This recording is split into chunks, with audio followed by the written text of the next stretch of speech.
What does that look like? Normally, when a good proof is when you poke it and the dimple stays, right? That's a good proof. 3/4 is just shy of that. You know, sometimes when you poke it and you can see it moving a little bit, it comes back, but you can still see the dimple. That's 3/4 proof. That's good too. If ours goes to like full, like not 100% proof, but like this, see the dimple stays, it's not coming back at all. This is what we normally do, right? This is still going to be okay. So just watch. You want to be really sensitive to that because we don't want to overproof. I've turned the proofer off already. Okay.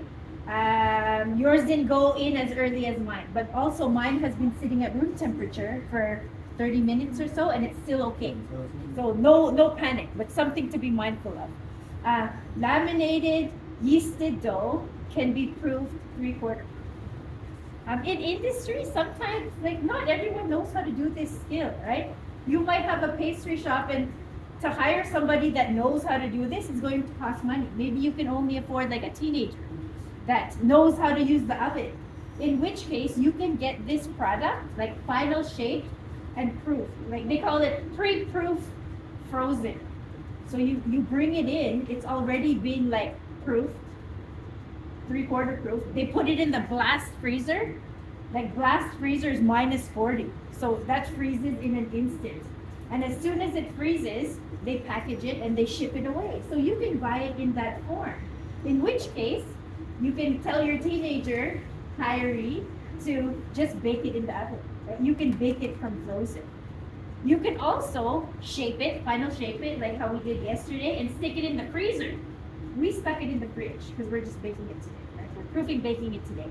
But you can also buy it frozen final shaped. In which case, what you need to do still before you bake it, you need to proof it. But even before that, it's frozen. Oh, You need to defrost. defrost. Yeah, you need to defrost it. Then you need to proof it, and then you need to bake it. So that person that you hired kind of needs to know how to test proof, right? Pre-proof frozen is super popular where it's already frozen or approved and then frozen. You just pop it in the oven, but that's expensive. It comes with the filling and everything. This one you guys are learning from scratch, but you can pause it at these different stages, right? So this is ready to be finished. I don't bother egg washing it because it has lots of sugar in it, and we're going to be glazing it as well, apricot glazing it as well. So don't worry about egg wash. You can, but it's not necessary. But I want to put fillings in it, and wherever you want to put the filling, which is typically in the center, is where you push it down. Sometimes if you didn't press those corners down, they would have popped open. That's okay. At this stage, you can squash them down again. This diamond one, I'm just squashing that center diamond area. That's where I want to put the filling. And then with my purple scoop, not the black one, so I'm going to be mindful just to fill this half. Mine won't be as nice as yours. I'm just using half. Your purple scoop will be a good size. And I'm putting it wherever I squashed it down. Don't be afraid to really squash it down because this is still going to rise in the oven. So I'm going to do the apple pinwheels, but I'll let you decide what fruit you want to. I'll do blueberry. There's blueberry, there's cherry, there's apple, and then we've got our almond cream, which will go in the spiral. I am asking you, however, if you could please keep these two, the diamonds and the pinwheels, to the fruit flavors.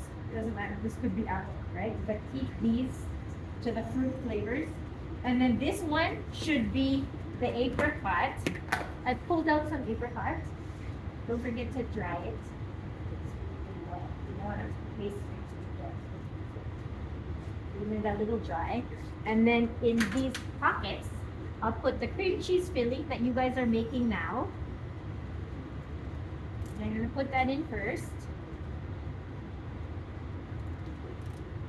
This is some old stuff that I'm just using up. I want you guys to have the new, fresh stuff. I will be getting rid of this after today, but I just wanted to show you. And then you put your fruit on top of there. And then this can go in the oven now. Okay? This is ready to bake. And then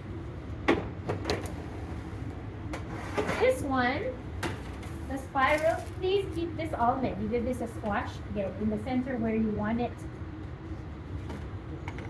Where you want the filling to live. Purple scoop. Put that on the center before you bake. And then make sure you label it. This one's not so obvious what it is, right? We know what it is because we're making it. But your guests won't know. So put some slivered almonds on the almond cream. This is a crunchy kind. You guys use this in your pie class. Maybe you used it in your other classes. Almond cream. And then this is ready to bake. Okay? Don't run away yet. I'm going to I'll put this in the oven. When this is in the oven, Jose, can you bring over that pot of apricot glaze and just put it here? Hey, can you grab me a piece? These are the scraps, but we're going to finish it the same way we will Danish. As soon as it comes out of the oven, we're going to glaze it. It has to be hot, like sizzling hot. You'll hear it when I apply the glaze.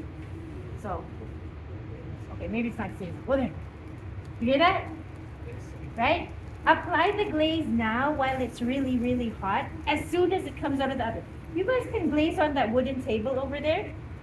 But I'm telling you this now because I don't want you to be like, oh, our Danishes are ready and you don't have a pot of glaze ready. So even when I put stuff in the proofer or as soon as they put it in the oven, I will get a pot of glaze ready to have ready, like thinned down with water, hot, so that as soon as it's pulled from the oven, you're doing this. And you're generously applying it. The reason we do this while it's hot and we don't wait for this to cool down is because if we do it when it's cooled, the glaze won't set. It'll always be sticky. And we don't want a gooey, sticky Danish. If we apply the glaze on the Danish while it's still hot, then you kind of want it to be runny. Like this is the fluidity you want. Because when you apply it, it'll glaze it on its own. If it's chunky, when you apply it, there'll be chunks of glaze, right? That's not attractive. We want it to form a mirror. See how it's like just glazing on its own? It'll form a mirror. No clumpy glaze, okay? It looks too liquidy now, but this is perfect because it's glazing, it's flowing on its own. And that's what you want. So this is how you're going to apply the glaze when it's really, really hot, which means get this ready even before you put it in the oven. I recommend a pot like this per table. Okay, bring out your induction and just keep it at the middle of the table. And then you can all share. Look at this giant pot, right? It's quite full. You're gonna need lots. I'm not kidding when I'm saying don't be shy about it. You apply it on all the pastry because you don't want it to dry out. Again, if it sits on the buffet, I don't know for how long, I don't want it to dry out, right? You want it to stay nice and tender. And putting the glaze on while it's still hot keeps the inside nice and moist. Well, not moist, but like, it won't dry it out. It's like a protective layer. What else can I tell you about this? Oh yeah, glaze the fruit too. This one obviously has no fruit, but I wanted to show you how much I'm adding to it. And then as soon as it cools, I'll be putting some fondant glaze drizzle on top. And then I'll show you how to finish the other Danishes as well. Okay? Any questions about this? Okay, great. Thanks, everybody.